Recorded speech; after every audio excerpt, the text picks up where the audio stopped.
Today I'm going to show you how I make fire cider. This is the first year I've made it.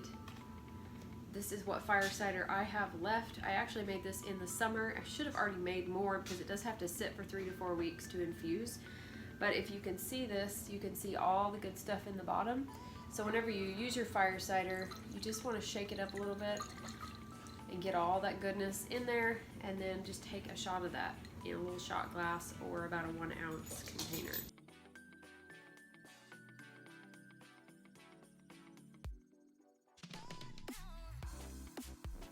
So let's get started making the fire cider. Now I'm gonna make 2 quart jars. You can make this in, I guess, any quantity you want. You could do half-gallon jars, which I may actually do, but I usually save my half-gallon jars for my milk whenever I go pick up my raw milk.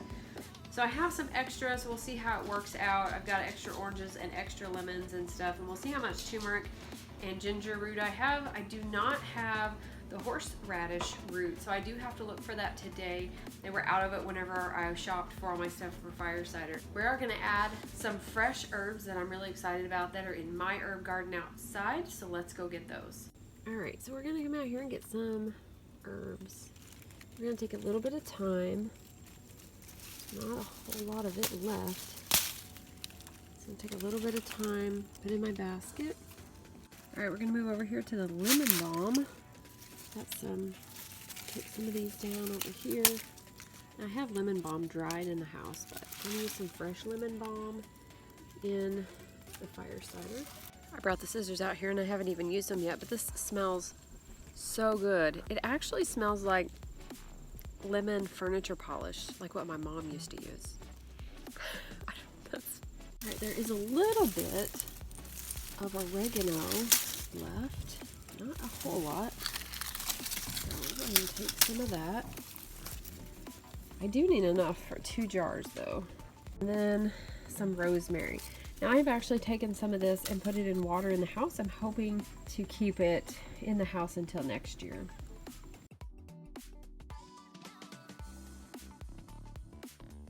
So we went outside and we got some fresh herbs. I have some rosemary, a little bit of oregano, some thyme, and some lemon balm. So I'm going to put all these in each jar and see how that turns out. I've not added those before, but anything like that, like an extra herb, can only be beneficial to our fire cider. So I'm gonna let's go ahead and cut up our oranges. Now you do want to make sure that you buy organic oranges, organic lemons. The only thing I didn't get was organic onions, only because I couldn't find any right now. So we're just gonna go ahead, and what I'm gonna do is cut off the ends, and then I'm just gonna slice these. Actually, I probably half it and then slice it so it'll fit in the jar good. I'm now gonna go ahead and put 1 orange per jar. So there we have one of our oranges sliced, and we're just gonna drop this in the bottom of our jar. So we're just gonna fill them about 3/4 of the way full. Hopefully that is all this is full as it's gonna be today. This is kind of, it has a recipe. I have 2 recipes I'm kind of working with. One I found on Pinterest and one that I found in a book that I have called Medicinal Herbs by Rosemary Gladstar.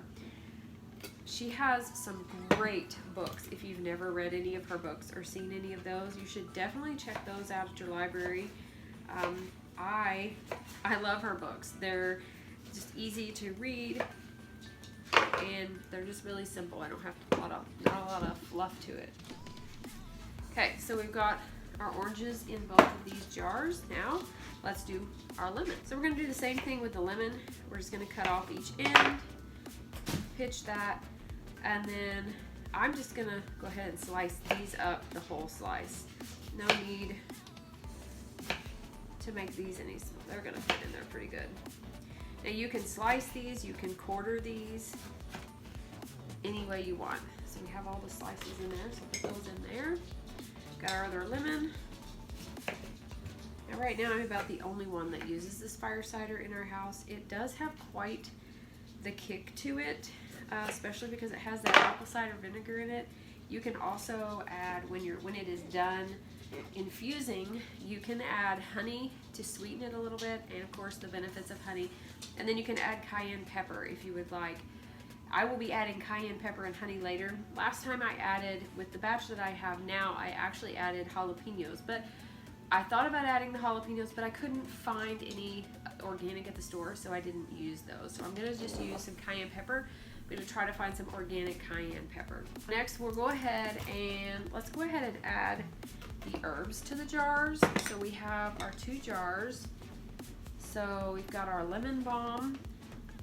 So just, kind of check over your herbs, rinse them off. So we're just gonna pull these leaves off, and we're gonna kind of approximate how much we're gonna put in there, and then we're just gonna put the rest in the scrap bowl that I have here for the chickens. This is the first year that I have grown a lot of my own herbs. I usually buy them, but I've really enjoyed growing them. They smell so good. They're right outside my kitchen. And the great thing about them is that they're just right there, and they're in my landscaping. So I don't have to worry about it. I can use them for landscaping. They have pretty flowers. They have pretty smell.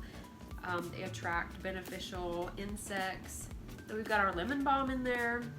Now we're gonna add our thyme. I just had a little bit of thyme, not a whole lot left out there, since we've gotten a few frosts. And the last frost that we got, it got pretty cool. It got down into the 20s. So it killed off a lot of the stuff that was hanging on. We've got oregano, so we'll add some oregano to it. And like I said, we're just gonna kind of pull off some of these and just estimate how much we're putting in each jar. You don't have to add herbs if you don't want to. I don't know about dried herbs. The recipes just say to use fresh, so I'm not sure if you could use dried. I'd actually like to try that sometime. This is gonna be sitting at room temperature out of direct sunlight for about 3 to 4 weeks. And then we will check it. We are gonna just kind of shake it up each day just to make sure that it's infused. So if we forget one day, it's not the end of the world. And then at the end of the 3 to 4 weeks, we're just gonna strain out all the apple cider vinegar that we've poured over it. And then that will be our fire cider. And that will store in the refrigerator for about a year. You just kind of have to plan ahead with it because you need it. And you have to wait for it for like 3 to 4 weeks. My rosemary plant did really well this year. I've actually have a start in the house in a jar with some water, so I'm hoping that I don't have to buy a new rosemary plant each year, and that I can just pull one inside or even dig the other one up and bring it inside. I'm not sure how that works. We're gonna try out different things each year, I think. So we have that done. So we've got our oranges, our lemons, and our herbs in our jars. So we're gonna go ahead and do the onions. So we're gonna put 1 onion in each jar. Now you can put these in, you can do these in the food processor if you want. I'm just going to slice mine and chop it up kind of fine, or as fine as I can, and pull all this outer skin off. So we've got the ends cut off of the onion, we've got this outer skin off. So we're just gonna cut that in half, slice it up a little bit, and then slice it the other way. And so that's chopped up. What would help is if you had a funnel for these jars. I'm using wide mouth, so it does make it a little bit easier. We're gonna put the rest of this one in that one. 1 medium onion for the whole jar. You could just put half of an onion, I guess, if you wanted to, if you don't really want a lot of onion taste. Let's get our other onion cut up, and then we'll add our garlic and our ginger root, our turmeric. Tip that I have found that is useful when cutting up onions: you wear glasses and you have contacts. To wear your contacts while you cut up an onion, the vapors do not get to your eyes nearly like they do if you have your glasses on. As you can see, our jars are getting pretty full. So we have homegrown garlic that I pulled out this year, and these are really large bulbs. So the recipe calls for 4 to 5 cloves of garlic per jar, but I think I'm just gonna put 2 of these really large cloves in. So here's our 2 big bulbs of garlic. I'm gonna put in 1 jar, jar number 2. So we have the orange, the lemon, the herbs, we have the onion in here, and the garlic. So you can see we're really getting full in this jar. So now we're gonna do just some black pepper, And now for the turmeric. You can actually take a spoon and scrape off the skin of the turmeric, and then we're gonna grate the turmeric. So you're gonna take this and you're just gonna grate your turmeric. That's probably a couple of teaspoons. I'm gonna go ahead and put that amount in one of the jars because I do just have that amount left. Let's do the ginger. So we're gonna do the ginger the same way.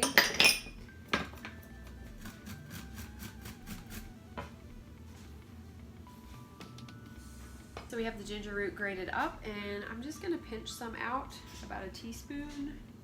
We're just gonna put all of that in one, and we're gonna go ahead and grate up another amount for the other jar, and then we will add the apple cider vinegar. So here's the second bowl of the ginger root. We're just gonna put in the top of that second jar. We have our oranges, our lemons, our herbs, our onion, and then we have our turmeric and our ginger root and our black pepper. Now, like I mentioned earlier, I do not have the horseradish root right now. I couldn't find it. That is my priority this weekend. I'm gonna go ahead and warm up the apple cider vinegar. This is a different way I've done it than before. Some recipes say just to pour it over it. I'm actually gonna warm it up like Rosemary Gladstar says in her book. I'm gonna warm up the apple cider vinegar, pour over the top of this, put the lids on, mark the date on the top so I remember, and then I'm just gonna set them on my kitchen counter, kind of out of the way, where they'll just be at room temperature, but they're where I will see them and I can shake them up each day when I remember. I'm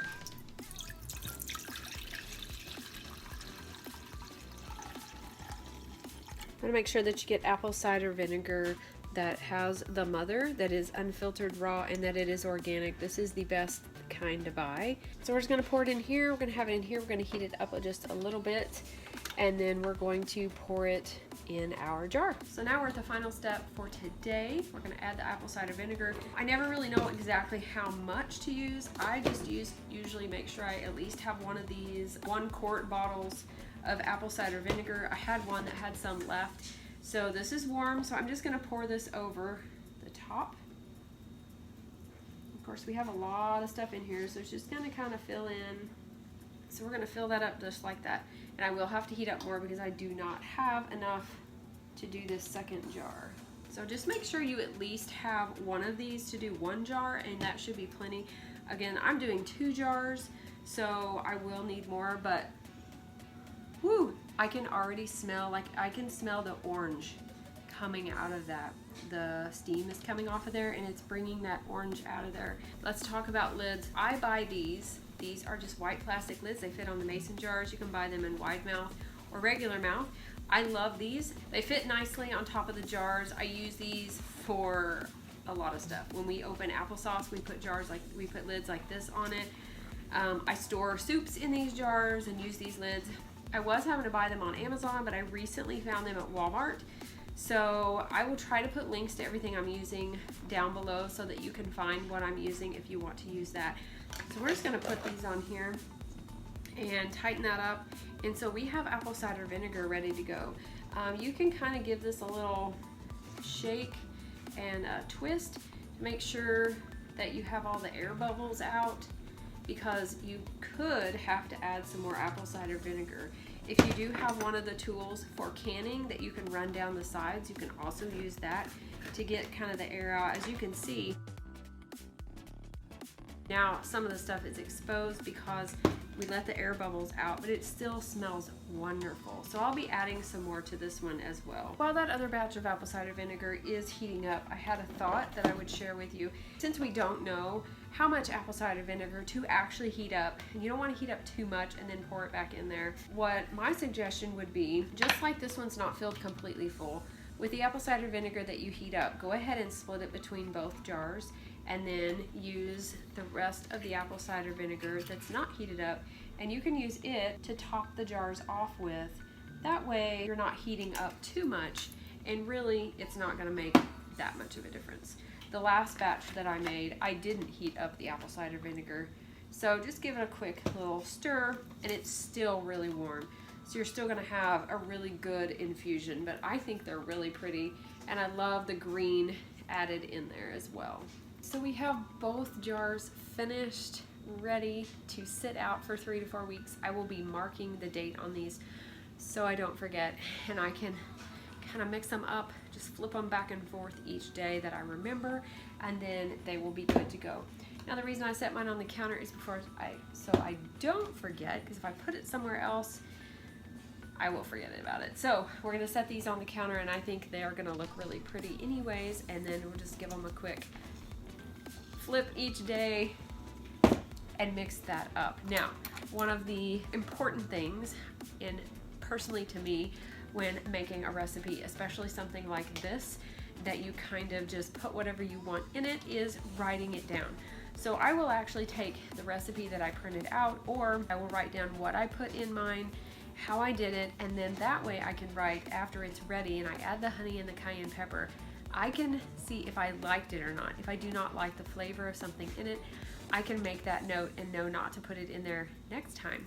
And now if it's something that I really love, then I can put that it was really good and this is the way that I want to make it.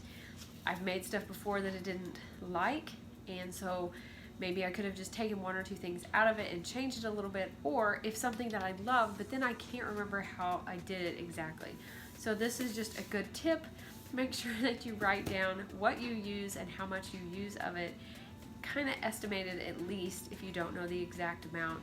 That way, if it's something you really do end up loving, you will know exactly how you made it the time before, and you can replicate that and make it again. So I hope you enjoyed this recipe. Hope you enjoyed this video.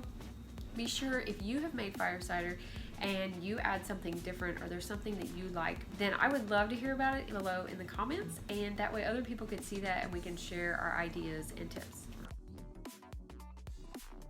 Okay, now they're getting to me. I'm just gonna put, whoops,